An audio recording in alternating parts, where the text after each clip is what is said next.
دا د کندهار ښار په اوومه ناحیه کې د پنجوایي دوراهي سړک دی چې پلان سته یاد سړک به 40 متره پراخ سي. کندهار ښاروالي په ښار کې د دوو مهمو جادو د پراخوالي کار پیل کړی چې یوه همدا جاده ده او یوه هم د برېښنا کوټ جاده ده.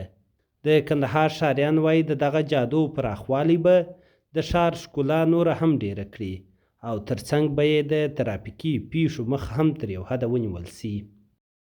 100% دونه رش و د مخ خو ډېر د بازار تنګ اوس به نو چې دا سړک جوړ شي ډېر پراخوالی به پکې راشي. مقصد دا ټکرونه کشنیان چې مکتبو ته ځي دلته راوځي یا موټرسایکلان څوک ځغلي د هغه د جنجال څخه به خلاص شي. نو 100% یې فایده ده چې پراخ شي، پراخي به جوړه شي، پاکي به جوړه شي، باره به دا روډ سم شي. تو پخوا مثال رش کش نه دی د موټران رفته عمل ډېر تنګ و، ټکر مکر هم کېدی. اوس چې دا رقم سړک پراخ شي دا خو ډېر ښه کار دی او دا باید چې د حکومت څخه موږ دا غوښتنه چې مثال ژر تر ژره جوړ شي چې وخت نه په ونیسي نه دی. معنا دا ګره خلک بېکاره دي، دا کاروبار به درېږي. معنا حکومت څخه دا غوښتنه چې ژر جوړ شي، کاروبارونه خو هیله کېږي چې مثال سړک به پراخه شي. که څه هم ښاریان د جادو پراخوالی ښه ګڼي خو غوښتنه کوي چې هغه کسانو ته دې استملاک ورکړل سي چې ملکیتونه یې له منځه ځي.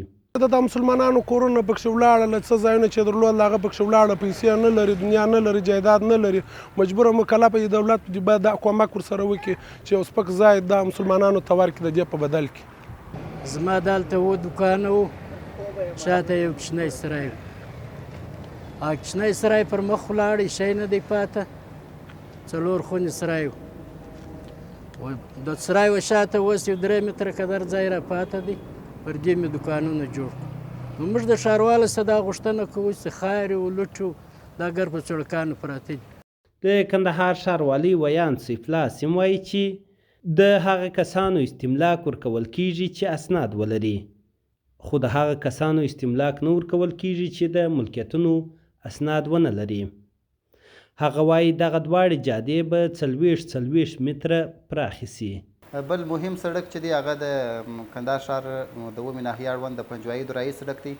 دغه سړک یو خو ډېر مخکې ډېر کمبره و او بیا رش ډېر زیات و ورباندې، نو بیا کندهار ښاروالي دغه په پلان کې ونیوی تر څو دغه سړک د 40 متره په بردوالي سره پراخه کړي او په دغه کال کې یې په اساسي ډول سره ورغوي. هغه ځایونه چې شخصي ملکیتونه وي او ښاروالي یې نړوي هغو ټولو ته استملاک ورکول کېږي، او هغه چې شخصي ملکیت نه وي، د چا سره یې اسناد نه وي، هغه ثبت شوي مځکې وي، نو هغوی ته بیا بدیل نه ورکول کېږي.